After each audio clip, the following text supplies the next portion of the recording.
Hey YouTube, it's Matt with Olympus Reptiles, and today I'm not alone. We get to play with somebody else's balls, and that's Alex's.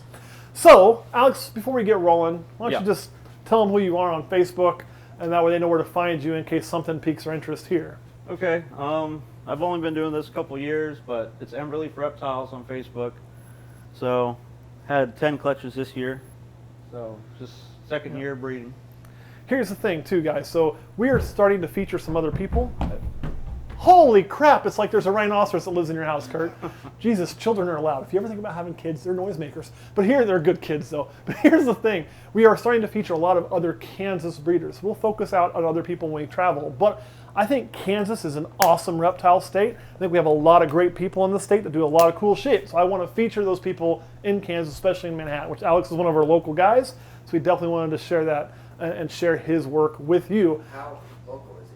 How local is he? He's Manhattan local, baby. Like in my basement? Like actually he's in Curt's basement, but he doesn't live there. And if we're going to be for full disclosure, since Curt's pulling it up, guess who used to live in my basement? Camera guy Curt. But yes, so right now, because of a little bit of a, you ever have that thing where you're moving and there's some time in between where you don't have all the storage for shit you need? You kind of went through that this year, right? Yep. And so with that, all of his snakes ended up in Curt's basement. But we had to get this film done because they're out of here in a couple weeks. Yep. New place all lined up, shit good to go. So the first thing I really want to show is things that I don't have. And you've got a snake that really piques my interest. And I know I've had people ask about this gene before. And that is this Ultramel. So if you want to pull it out and just talk about it, that'd be great. All right. So this is an Ultramel girl. She's probably 2 years old now. They're pretty much, looks like a caramel albino, but they don't suffer from the kinking and other issues that the caramel has. Right. And I think the coloration's probably a little bit nicer.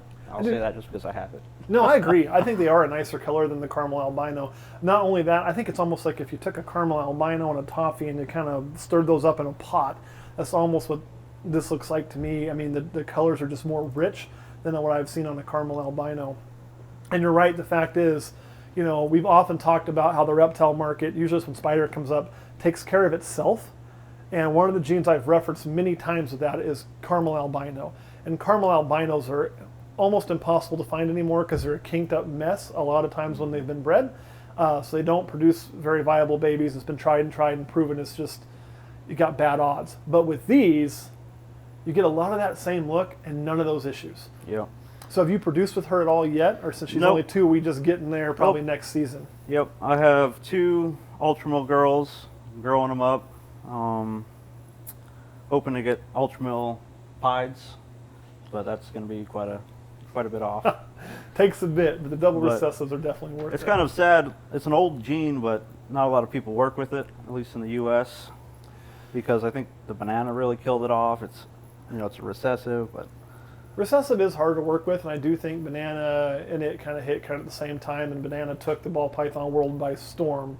And then I also wonder if caramel albino didn't hurt this just because caramel albino had so many problems, and it does look very similar. If people weren't thinking somebody was just trying to rename and push something as something different when it's not, and we're worried about getting kind of screwed and getting kinked animals. But these have been around long enough to know that they're in fact 100% definitely different and definitely a safe gene.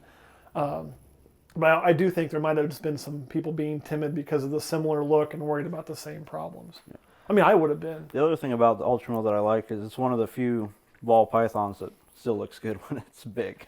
Right. It doesn't really fade out as much. It doesn't lose all its pattern. It stays pretty close to how it hatches out. Yeah, the colors do stay very, very rich in these, which will definitely make it nice when you put it into combos because it should help those combos hold as well. Yep. So you're planning on Ultramel pied? Do you have any other Ultramel plans you're working towards? No. Just want to get that into the pied and see how it comes out. Yeah, I only have 2 Ultramel girls, so it's just testing them out, really. Beautiful. Now, we've got another gene I really want to talk about, too, and he's got several examples of it. This is another one I've had some of you ask me about and ask if I was going to get into.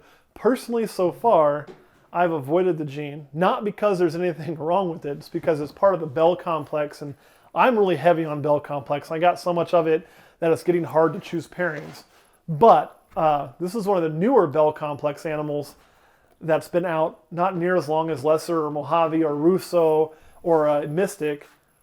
So I'm just going to let you tell us what you got here and talk about the gene. So this is a bamboo. Like you were saying, it's in the bell complex. So it'll make blue eye Lucies with any of the other ones. But unlike most of them, it's a very obvious gene. I think it has pretty big effects with a lot of combos.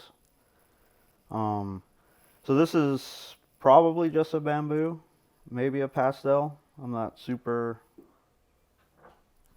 sure with this gene yet because I only hatched out a few.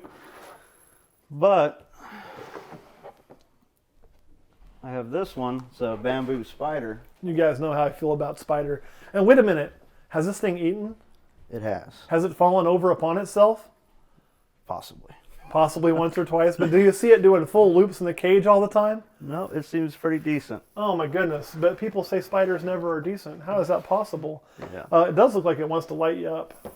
Yeah, they're spicy. But I mean, you can see, I'm sure everyone knows what a spider looks like, but just a huge difference.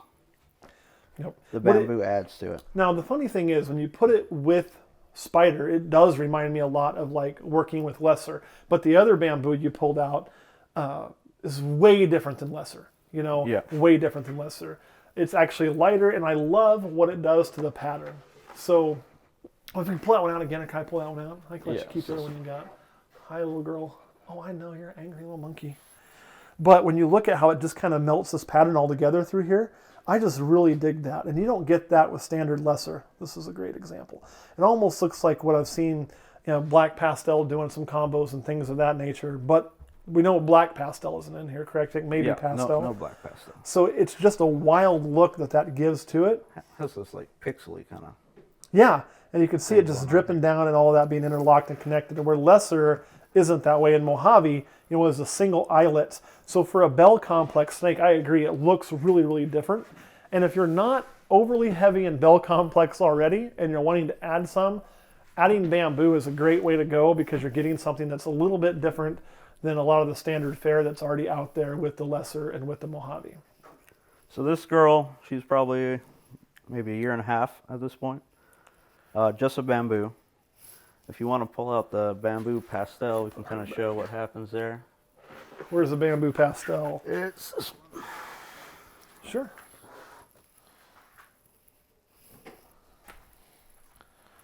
Kind of see, just even the pastel, it makes quite a big difference in this gene. And the funny thing is, we were talking off camera before we started, and as far as a pure look standpoint goes, obviously when you're talking about breeding, this is a better animal, correct? You got more genes you can pass through.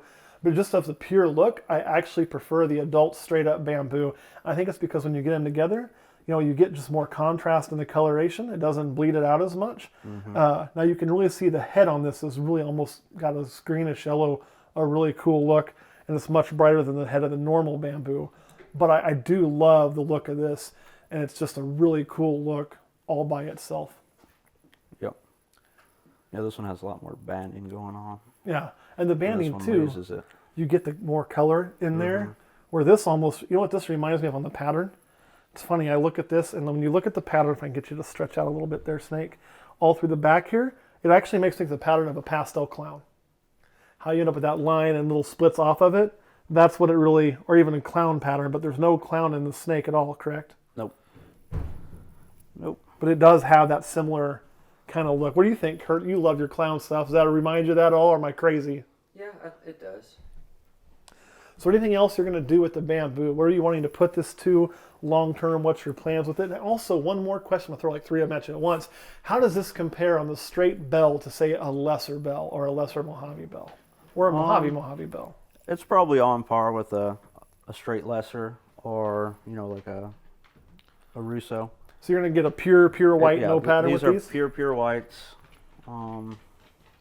They're relatively new genes, so I'm not sure if their super versions have the bug eyes and stuff that you can get with lessers or not. But yeah, super lessers will certainly tend to bug a little bit frequently. It doesn't affect the animal, it doesn't hurt the animal, but it just kind of gives them those big old Japanese cartoon eyes. So many anime fans have the big eyes. It's not being racist. It's a style of animation that comes from Japan, okay? So nobody jump on my shit for that. But yeah, so they'll make the pure white, not pattern. Because I know with like Mystic's part of the bell complex, but that'll bring in a lot of pattern even into your bells. Yep. So you're getting your Mystic potions and your Super Mystics and whatnot. Now, with the Super Mojave, you get the colored head. You're saying with these, you're not seeing it at all straight white. Nope, not the ones I've seen, just pure white. Which for me, when I do a bell, I personally want that pure white. I don't want to bring in the color on just the head. Now the Mystic potions, oh yeah. Oh yeah. But if I'm making it for white, I figure I might as well go pure white as a driven snow. Yeah, if it's going to have pattern throughout, I like that with some of those Mystic potions and stuff. It all depends on what you're shooting for. Now, have you seen this put with the other complex snakes to see what happens there? No, I haven't really seen it mixed with too much yet. Because it hasn't been out very long at all. I mean, I don't think it has been out too long, and like I said, I'm pretty new into it. But and this is something I don't have in my collection. So those are two snakes right there you don't have in my collection that are in yours. And there's one more animal I want to show. We saved it to last for a reason, because it is here, but I know after you handle this animal, you try not to handle your ball pythons the same day or clean up first. I want to save it to last. This is kind of a callback to a video camera guy Curt did, where he showed one of his boas that we got people a little bit of flack for, but that's okay. We just named that boa after me. That's all. And then he also showed his leopard boa that he actually got from you, correct? That's correct, yeah. But you have another boa here that I think is just insane. So I want to let you get that out and take a look at that.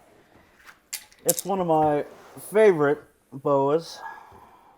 It's pretty common, I guess, nowadays, but it's a moon glow. So it's aneurystic and albino with hypo. So this guy, he's probably about a year old.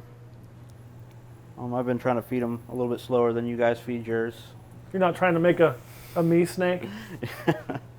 So but he's yellowing out as he gets older, but when they're hatching, they're crazy. You know what caught me when you first showed this snake to me is it's almost like I can still see the boa saddles ghosted in there, and like there's almost a little bit of lavender still in there, but it's just kind of ghosted in. So at first glance, it looked like a solid color snake until you look a little closer and you see that pattern. It's almost like one of those pictures you look at that's all pixels, and as you look at it for a second, the picture pops out.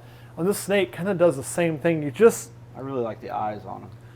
Yeah, the eyes are cool, but for me, it's definitely this pattern. So I hope the camera picks up that pattern pretty well. Really cool animal. All right, Curt, anything you want to add? No. Alex, before we go, anything you want to add? Nope. So you see, I am not the only snake breeder in Manhattan, Kansas. We got a lot of us, and we hope to feature several more as time goes on. All right, guys, thanks for watching. We'll see you next week.